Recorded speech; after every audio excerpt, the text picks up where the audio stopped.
on, y'all.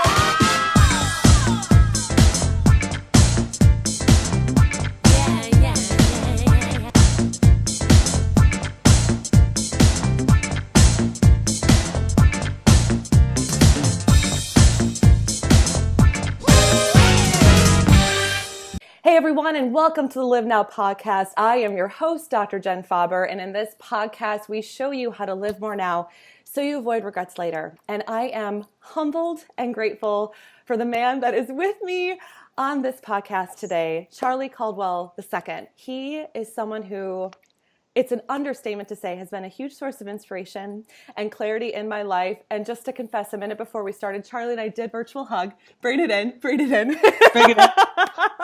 I love it. I've had the awesome honor to experience coaching with Charly. I've had the awesome honor to, I believe now, think of him as a friend and an amazing source of inspiration. Charly, welcome to the Live Now podcast. Thank you so much for being on with me today. Wow. Thank you so much for having me. And thank you so much for all the great feedback and the way you serve in the world. Beautiful. So proud of you. Oh, thank you. I appreciate that. I'm so grateful our paths have crossed. And just for all of you out there who are a part of this and listening or watching right now, I just want to give you a couple of amazing insights of some of the things that Charly has already accomplished at this beautiful stage in his career. For the last 18 years, Charly has had a career of helping individuals, entrepreneurs, small businesses, and organizations create their own freedom by living purposefully, passionately, positively, productively, and profitably through his teaching, online training, and coaching business called the Life and Business Success Group. Charly is also an international certified high-performance coach with over 3,000 high-performance coaching sessions under his belt. I'm happy to say a few of those were with me, helping hundreds of people from around the world discover and then consistently live into the very best version of themselves. And on top of that, he's also a published co-author of 2 best-selling books, I'm Having It and Having Ease with Money. Charly, my goodness, you have accomplished so much, and it is incredible, and you should be incredibly proud, and you can understand why I have you on, because I feel like you have so much to share, and I'm really excited to share what you have to give out into the world and help others out there step into more of the lives that they want and stop putting what they want on hold. So here's where I think we should start. I know you shared with me that you had this amazing epiphany in October of 2000. Let's start pre-epiphany.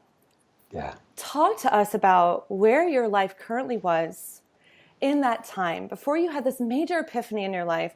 Talk to us about what wasn't working in your life. Let's start there. So let's kind of rewind to back in 1992 when I became vice president and general manager of a computer company. Mm-hmm. Very generous owner. Was like, you know what? He was very passive. He's like, you run this thing. And I was like, oh my gosh, this is such an opportunity. It was like business boot camp. And I was like, okay. But I realized over the next 2 years that there was a cap because I was trading time for money. And it was 1994. And I don't know how many of the listeners, viewers get migraines, but I get the migraines where you can't see for a while. They're called auras. Yeah. And I had one come on. I think it was like May of 94. And I had one come on, and I knew my practice was to go in a dark room and just lay out. Mm-hmm. But it was layered with what I later found out was kind of a nervous breakdown. So usually that migraine goes through one cycle, but it went through like 4, and I was out for a few hours. Wow. And then all of a sudden, this tense, everything started shivering. And I realized at that moment that I needed a breakthrough of some form. And what happened, and this is the way it's worked for me, I don't know if anybody else has experienced this, maybe you have too. Yeah. The universe turned around and said, just put out in the world you're struggling and listen. So I was coming off a computer deal. A couple days later, I had installed a computer system. That's what we did in the day. Mm-hmm. And I'm going up the stairs in the office we were at, and the owner of the building, who runs an insurance company and owns it, said, Charly, you're not looking so good. What's going on? I'm like, oh, I just had this major kind of breakdown and all this other stuff. Yeah. And he goes, well, tell me about what's showing up for you. And I said, it's the idea that I've capped the amount that I can make while living purposefully. Because for me, I love working with technology, and I love helping people. And that's what I was doing. Yeah. And I feel like I got to go to a next step. And he goes, it sounds to me like you haven't heard of recurring revenue. And I'm like, tell me about this. It sounds amazing.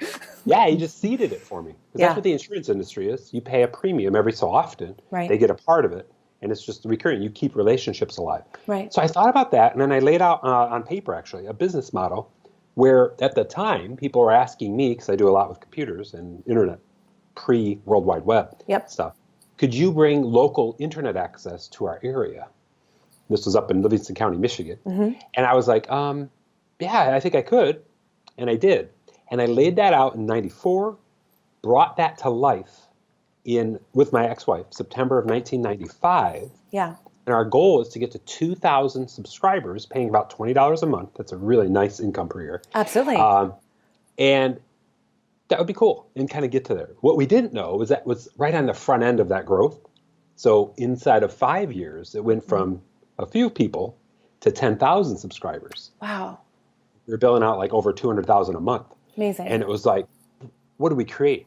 But the part that really crushed me through that journey was the fact that I put on all this weight because I let the business run me, me not run the business. So as we got to 2000, we started getting inquiries from other companies. They realized we had something going on. Bigger companies were looking to acquire smaller ones. Sure. And we hit the magic number of 10,000. And once that got known, people were coming to us, hey, we'd love to acquire you. And we're real picky about it because it was like our friends and family that were all involved. Right. They're like, only keep things the same, and it's not just about the subscribers. We have all these other services. Right. October 10th of 2000, sold that business. Two problems that I had. One was a great problem, was the idea that, what? We just won the lottery. Now what do I do? Right. So Right. bring that up. The other one, this is a big one, was I was 270 pounds when that business sold. Today I'm about 195. And I was like destroyed because we were up late with all the servers we had to maintain. Yeah. And then that business sold, and my ex-wife and I had to stay around for a while, but we bought a big motorhome and we hit the road. And I had to kind of realize, like, whoa, what did we do? And then dry out from that experience. Took quite a few months. Yeah. And then realize I still want to work with people in technology and kind of reinvent myself. But the big point of all of this was those breakthroughs came at the cost of breakdowns to a degree. And then the big one, when everybody thinks, oh my gosh, it's like won the lottery. There was that idea of that. But there was the other idea that I'm way out of alignment with who I want to be. Yeah. And I got to at it.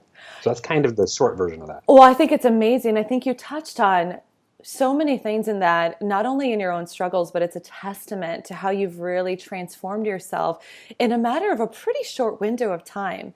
And I think there's two things I really want to point out that really stood out to me. I think the first is the fact that you listened.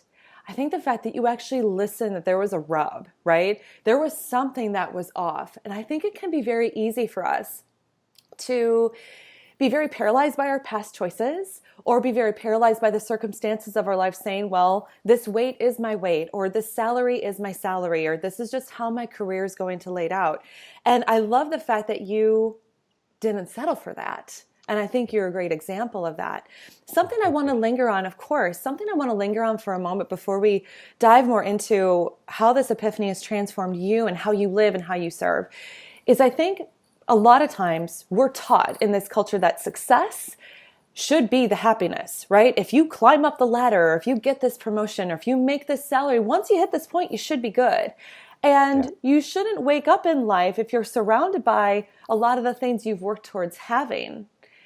When you already have them, why is it that we seek more, right? I think sometimes that can feel like a fault that we're craving that. So let's linger here for a second. Let's talk a little bit about success not defining happiness. Let's talk about how this epiphany has actually transformed what success means to you outside of just the one role in your life from that professional or career standpoint. Yeah. Elaborate more on that. Absolutely. Cool. So what I realized, two of my biggest influencers in life were my very best friends, were my grandparents, my mom's parents, Bob and Bernice. And of everything I look back on, it gives me chills to even say this, I realized that my relationship with them got demoted during the time of the business. Yeah. And that was one that I always cherished because they were my role models. They were unconditional love. They were a contribution to the world. Amazing. And I look back on that and I was like, dang, I really screwed that up. And I was like, that was a kind of pinnacle moment for me when I realized that. And I said, well, here's the blessing. This was in 2000. Both of them are still alive, and I got time to make it up, to course correct, if you will. Yeah, for sure. Didn't know that literally a year and a half later, January of 2002, my grandma would get diagnosed with pancreatic cancer. Oh. And so all that stuff started to unroll. And then she passed away in July of 2002. I'm so sorry. Literally 1 week before my very first daughter was born. Like the day, Tuesday, 1 Wow. week before. It was like the whole circle of life. Right, right. And so it came to the big realization, and I hope if you're listening to this or watching this, you get this. It's what are the relationships that are important to me that are just ones that I must be vibrant with, connected with, and make sure no matter what happens in my life that I don't like let falter or diminish. Yeah. The other is how am I taking care of myself to make sure that I can live into the best of me, not only from the business perspective, but in the other aspects of life. Self-care with my lover, or like we say in high performance, my lover, Yeah. or my I love that. family, my friends, my contribution to the world, my finances, my spirit, all these different things. Yeah. And I had to get clear on that. But I wasn't clear on that in the early zeros at all. I still was going up and down with weight, finally came down to 240. And it was this journey. But then in 2011, I discovered high performance and Brendan Burchard. And I was like, oh, okay, well, this is cool. And then I got into it. I was like, oh, this is amazing. Right. And I realized I missed the one ingredient. And that was to have a vision of my fully expressed self in all those arenas for me, for my love, for my family, my friends, all these different things, and have a vision what that looks like. And my vision was one of high energy, lower weight. So I made that commitment in January of 2012.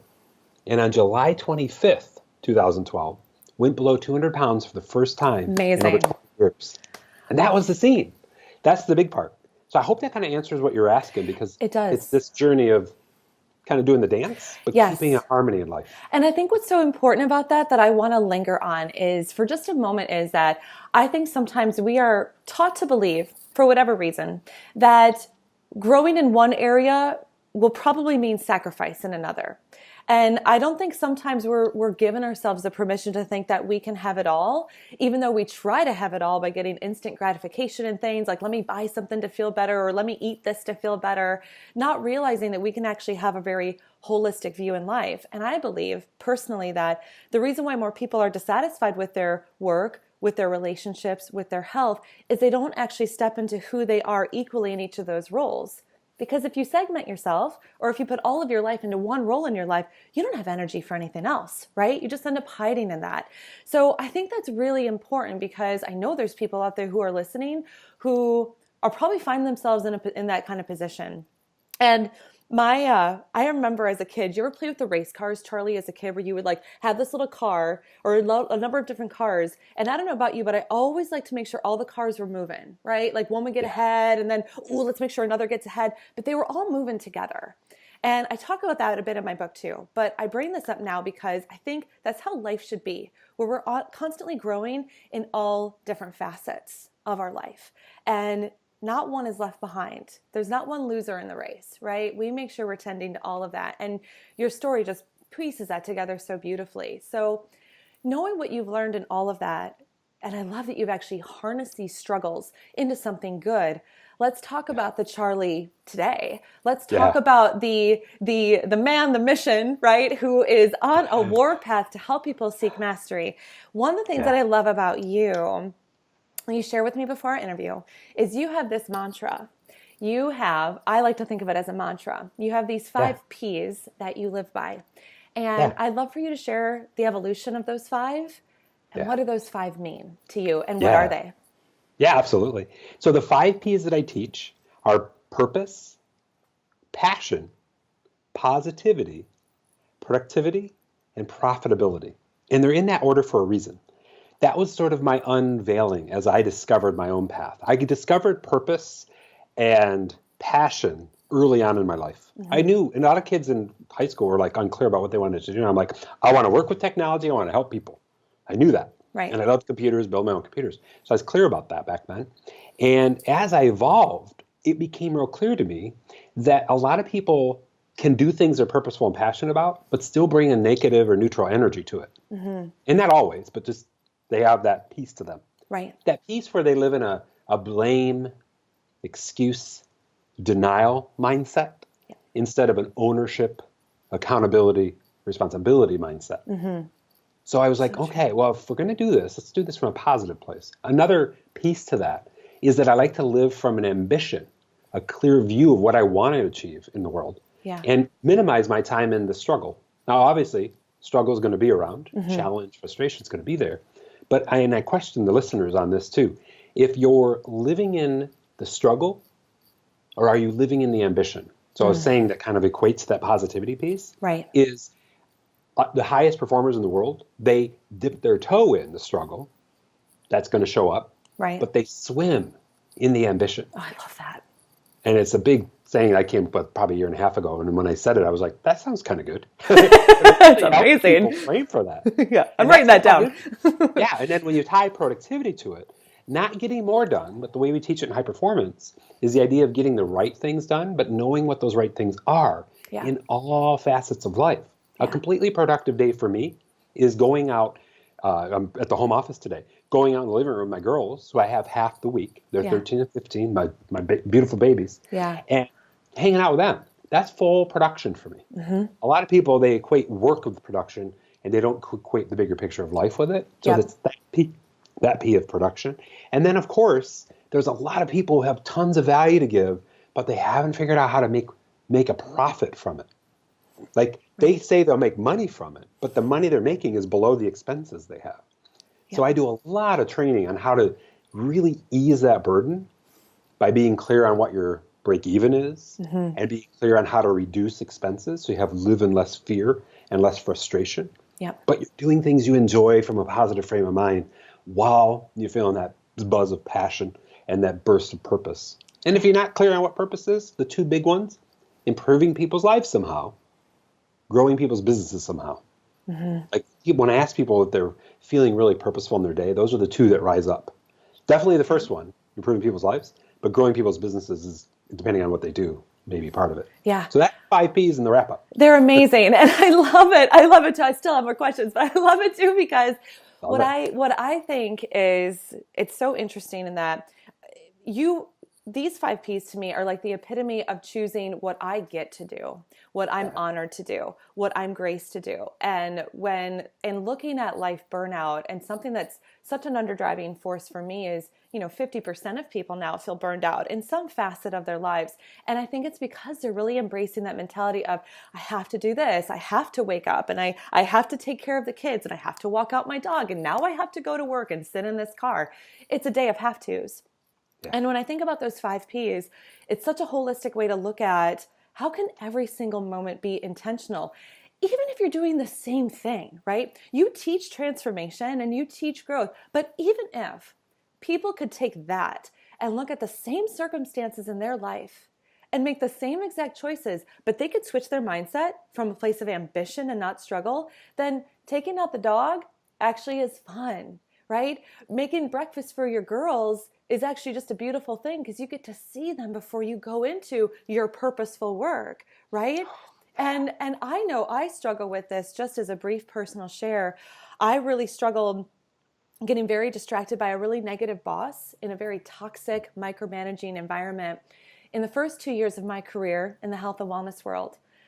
And I wasted a lot of time in the struggle because I didn't focus on the ambition of serving the patient that was there, treating them and healing them. I was present as a doctor, but not fully, because I'm distracted by all that negative energy. So I just had to highlight that, because I think what you really teach is something that teaches people to not only step into a higher version of themselves, but to actually soak up those little moments and day-to-day things that can feel really monotonous and actually see that they're beautiful. So I love these 5 Ps, and I love that they actually create a synergy in everything in our lives. So I'm going to ask something obvious, is that the 5 Ps, as you live into them, you have a lot of different roles in your life. You're a coach, you're a mentor, you're a dad. How have the 5 Ps elevated your life? If you look back to the man you were pre-October 2000 and the man you are now, what is that daily life like in the world of Charly? Yeah. The number one piece to this is those 5 Ps are a weekly rank for me. So what I mean by that is, back then I didn't even, I guess I'm living purposefully, if somebody would ask. Seems like I like to work with people and technology. But now it's like top of mind, and it's asked, thought about, really integrated into my being on a day-to-day basis. But at the end of every week, those Ps each become questions. Did I live purposefully this week? And if so, 0 to 10 in terms of a rating. How purposeful did I live? And if it's below an 8, then I got to really redial. What happened? Yeah. What am I going to change next week to bump that back up? Yeah. Passion, same story. Positivity. Where did I fall off with neutral or negative mindset, thoughts, behaviors? And then, productivity. What was I doing this week? Not in just the work side, again, the holistic picture. And then profitability wise. And so at the end of every week, 52 times a year, there's a course correction in play. And people don't realize that big saying that we always talk about in high performance, subtle shifts over the long term equal exponential results. It's those subtle shifts every week that really send you in the exponential uptick. Yeah. And that's the difference for me today than the 2000 version of me. Yeah. Is that I'm so top of mind with it. And I'm so dialed in with what are the specific things that I'm going to do, but also the bigger picture. Am I living into that 5P umbrella? Does that all make sense? Absolutely. Yeah. And it makes me think of something, if I may share and give you credit where credit is due. Perhaps this is a Brendan Bouchard thing, is I remember in our journey as coaching, you talked about schedule plus discipline equals freedom. And that has been in my brain for the past year of my life. And I'll always carry that with me, because what you just said makes me think about a lot of times I think why people struggle with goals, why they don't finalize their goals, why they don't accomplish their goals, or struggle with even setting them, is they miss that piece of accountability that you've so beautifully discussed in your previous answer, where people, if we don't stay on track, we can think, oh, I'm doing just fine. And then you don't realize how many calories you've actually eaten when you go out or in any of those micro steps. And I think you just hit on it. It's those 5 Ps. And if you can set the goals with that accountability piece, that's where you can really become your best advocate rather than your worst critic, right? Rather than get lost in the negativity in our minds, like, how can I be the best advocate for myself and step into that? And I think what's really awesome about you, Charly, that I just have to point out, thank you. You're welcome, is that you live into what you teach. You've struggled. You now are filled with ambition and you're filled with purpose, but you live into that in every sense of your legacy, your beautiful girls, how you live, and the way you serve. So let's talk about that. And I want to create an opportunity for you to share more about how do you serve? And let's talk about who do you love to serve in this world now, knowing everything you've learned. And then how do you take these 5 Ps and put them into the world to help inspire others? Yeah. So we'll start with that. How do I serve and who I love to serve? Yeah. I dropped, and I've done internet marketing since 1992, even before the World Wide Web came to be. I stopped going after customer avatars, like demographic, and I go after customer ambition, which is something we teach in the world of Experts Academy, like Brendan Bouchard's Experts Academy. It's ambition-based. So all I'm looking for are people who want to improve their lives and potentially, this is part of their desire, grow a business. And the moment they say one of those things, I'm on it. Yeah. And so the very first conversation I'll have with somebody comes right from my purpose statement. The second part of my purpose statement from the world of high performance says, I'm here to help you improve your life from where you're at to where you want to be. But I realize most people don't dream big enough. So they don't really know where they want to be. Right. But we have that conversation and we fire that ambition up. Yeah. And then we're able to get there. So whether that includes a business or not, totally cool. We've got plans for each or ways to serve each. So what it usually starts with in my world is they go through my life assessment, which is 7 areas, takes about 3 minutes. And it shows me right where they're out of line in terms of their life. Like one of the questions on it is your life's ambitions. And it's a statement, and it says, I'm clear about my life's ambitions, and I'd have no regrets if I died tomorrow because I've been going after them. And that one is that's a heavy one. That's a zinger. Right. That'll wake you up. Yep. And then on the flip side, if they're about business, I have a business assessment, similar structure, 7 areas. Yeah. And the premise of it is this: I'm running a profitable business I am proud of. If you can answer that with a 10, then we may not need to work on that. Right. But I don't have anybody that's ever answered that with a 10. Like they may be profitable, but they may not be proud of it. Like a lot of people come to me and they're like, I've lost my passion for my business. Yeah. I've got it profitable because I built it and so on, but I've lost the zing for it. And maybe they'll give themselves a 9 because they know they can level up somehow. But that's the idea. So everything I do usually starts with one of those assessments, just so we can get an idea of where that lowest rating is, and then have a conversation around what's it going to take for you to up level, to improve your life somehow in that respect, or to grow your business. And when I say grow your business in that terminology, I mean to grow a profitable, passionate, purposeful business, right? Yeah, Where you're living in absolutely. positivity and productive. And it's Yeah. those P's come back to it. So that's the two things. And those are both online Yeah. and they're available for people to take. No Absolutely. charge.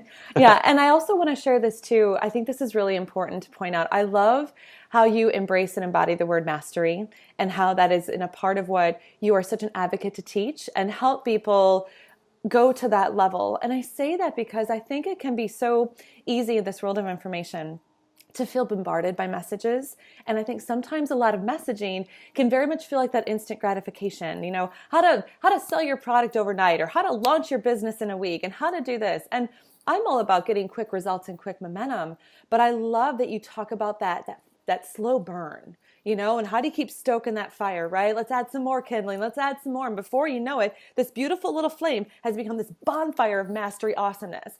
And I just love that. And I want to point out that distinction because I think it's really important for people to see that in you, that the end result that you want people to achieve is not just getting started or not just realizing that they want to change something, but how can they really attain that higher level that maybe they didn't even know existed or didn't even know who that person was. So I think it's such a beautiful thing that you do. I love what you do. I love what you put out into the world. And for those of you out here listening, if you would love to learn more about what Charly does, how he can help you achieve life and business mastery, I've thrown tons of love below this interview. You can follow him on all of his different social legs. I have links to all of his different assessments. Choose any or all of them as starting points for you.